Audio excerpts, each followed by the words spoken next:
আপনি কি জানেন গঙ্গার ধারে থাকা এই সুন্দর বাগান বাড়ির সঙ্গে জড়িয়ে আছে ঠাকুর পরিবারের অনেক স্মৃতি।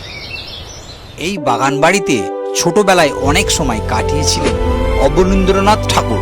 এখানকার প্রাকৃতিক গঙ্গার পাড় আর শান্ত পরিবেশের তার মনে গভীর ছাপ ফেলেছিলেন।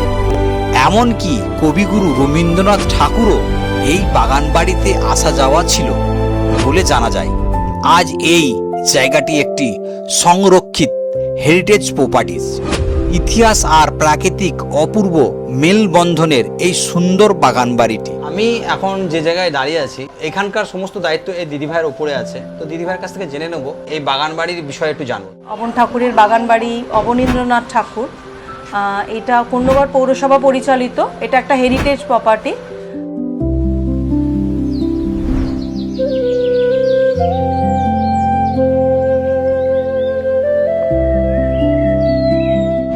এটা হচ্ছে অবন ঠাকুর মানে অবনীন্দ্রনাথ ঠাকুর হচ্ছে রবীন্দ্রনাথ ঠাকুরের ভাইপো।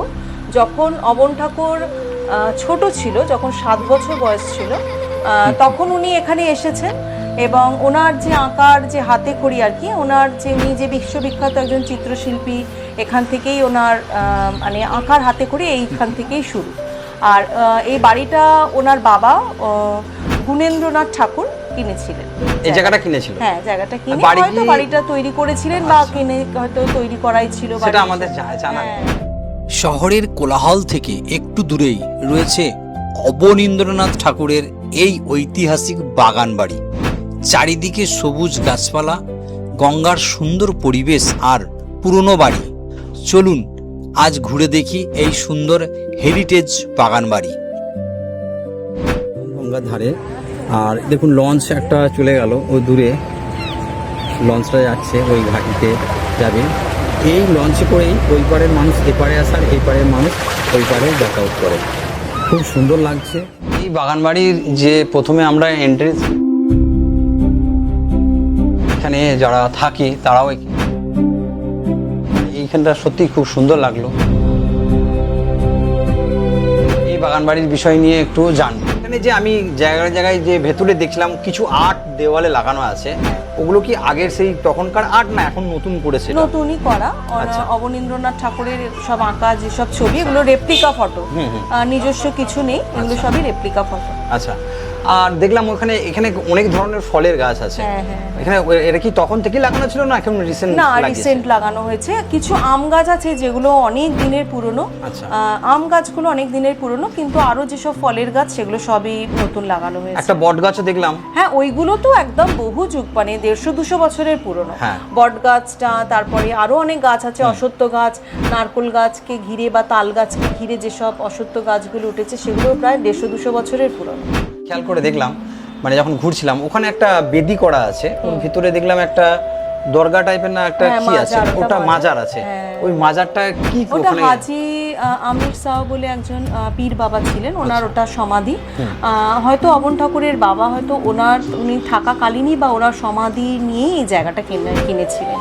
উনি ছিলেন তখন, তার আগেই সমাধিস্থ ছিলেন ওখানে। তখনকার দিনে মানুষের মধ্যে ভালোবাসা খুব ছিল। একদম। এখন একটু দূরে হয়ে যাচ্ছে। এই পুরনো বাড়ি দেখুন, কাঠের, আমি দেখছি এখানে কাঠের দিয়ে করা বাড়ি আছে, পরিবারগার। হ্যাঁ, এই বাড়িটা হচ্ছে মানে অবন ঠাকুরদের, আমরা যেটা শুনেছি আর কি বা বই পড়ে জানতে পেরেছি, এটা অবন ঠাকুরদের মানে সার্ভেন্টদের কোয়ার্টার ছিল। এই জায়গাটা, যে জায়গাটায় দাঁড়িয়ে আমি কথা বলছি, এটা ওনাদের সার্ভেন্টদের কোয়ার্টার ছিল। আর এই জায়গাটা, যে বাড়িটা দেখছেন পুরনো যে বিল্ডিংটা, সেই বিল্ডিংটা তো ছিল আর এইটা ছিল, কিন্তু জায়গাগুলো একটুখানি মানে অনেক পরে আর কি এটা প্রমোটিং হয়ে যাচ্ছিল আর কি। অবন ঠাকুররা চলে যাওয়ার পর ওনার বাবা বিক্রি করে দেন আর কি। তারপর 4 বার হাত বদল হওয়ার পর জায়গাটা প্রায় মানে যখন হতে হতে ভগ্নপ্রায় হয়ে গেছিল পুরো বাড়িটা, কিন্তু এখানে প্রমোটিং হয়ে যাচ্ছিল। কিন্তু আমাদের পৌরসভা এটাকে অধিগ্রহণ করে, হেরিটেজ ঘোষণা তার আগেই হয়ে গেছিল। 2007 সালে হেরিটেজ ঘোষণা হয়ে গেছিল। তারপর 2018 সালে আমাদের কোন্নগর পৌরসভা এটাকে অধিগ্রহণ করে পুরোপুরিভাবে এটাকে সারিয়ে টারিয়ে সুন্দর করে গুছিয়ে আবার নতুনভাবে চালু করে, মানে স্মৃতি হিসেবে এটাকে রেখে দিয়েছে। একদম। আচ্ছা, ওনাদের কেউ এখন পূর্বপুরুষ এখন বেঁচে আছে এখনকার? হ্যাঁ, আসে। অবন ঠাকুরের বাড়ির কিছু, মানে ওনার মামার বাড়ির কিছু লোক এখানে আসেন এখন। ওনার মামার বাড়ি? তাহলে মামার বাড়িটা ওই যে আমার উল্টো দিকেই একদম গঙ্গার ওপারে সোদপুরে থেকে, গঙ্গার হ্যাঁ, ওপারে হ্যাঁ, হ্যাঁ। আচ্ছা ওনারা আসে মাঝে মাঝে ঘুরতে হ্যাঁ এসেছিলেন একবার। আর বাকি এখানে মানুষজন এই লোকালিটি আসে লোকাল থেকে মানুষজন আসে না অনেক দূর দূরান্ত অনেক থেকে? দূর দূরান্ত থেকে আসে, অনেক আসে। দূর থেকে, বর্ধমান মানে অনেক জায়গা, কলকাতা থেকে তো প্রচুর লোক হ্যাঁ, আসেন, শিয়ালদার লাইনের ওইসব লাইনের থেকেও, মানুষজন আসে দেখতে। হালিশহর থেকেও লোক আসে, প্রচুর লোক আসে। আর এখানে দেখলাম এখানে কিছু বসার জায়গাও করেছে। হ্যাঁ, জায়গাটা যে ঐতিহ্যপূর্ণ একটা স্থান, এটা যে মানে যে গর্বের একটা জায়গা, আমাদের পণ্যগড়ের যে গর্ব, আমরা চাই এখানে সবাই আসুক। অবশ্যই। আপনারা সেটাই প্রচার করুন, এই জায়গাটার প্রচার হোক চারিদিকে, যে কোথায় এলাম, কোন জায়গায় এলাম, যে অনুভূতি নিয়ে এখানে আসতে হবে, মনটাকে সেরকম ভাবেই তৈরি করে স্থির আসতে করে হবে আসতে হবে। যে আমি কোথায় আসছি। হ্যাঁ, মন স্থির করে এই জায়গায় আসতে একদম, হবে। যে আমি শুধু যে ফটো তুলতে এলাম বা ঘুরতে এলাম সেরকম না, একটা অনুভূতির জায়গা থেকে এখানে আসতে হবে, মনটাকে সেরকম ভাবেই করে আসতে হবে যে আমি কার পদধূলি নিতে এসেছি। যেখানে, কার পদধূলি যেখানে পড়েছিল সেখানে আমি ঘুরতে সেই জায়গায় আসছি, আমরা সেই আসছি, জায়গায় সেই আমরা জায়গায় ঘুরতে আসছি। আসছি।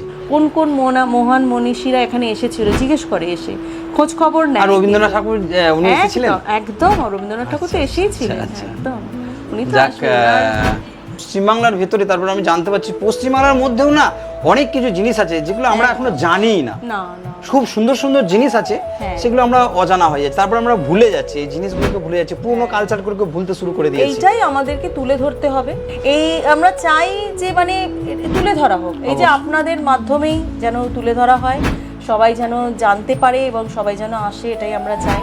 আমাদের কর্ণগড় পৌরবাসীর থেকে আমরা এটা, আমাদের কর্ণগড় পৌরসভার পক্ষ থেকে আমরা চাইছি যে সবাই যাতে এখানে আসে, এই স্থানটার ঐতিহ্যপূর্ণ স্থানের যেন মহত্বটা বুঝতে পারে।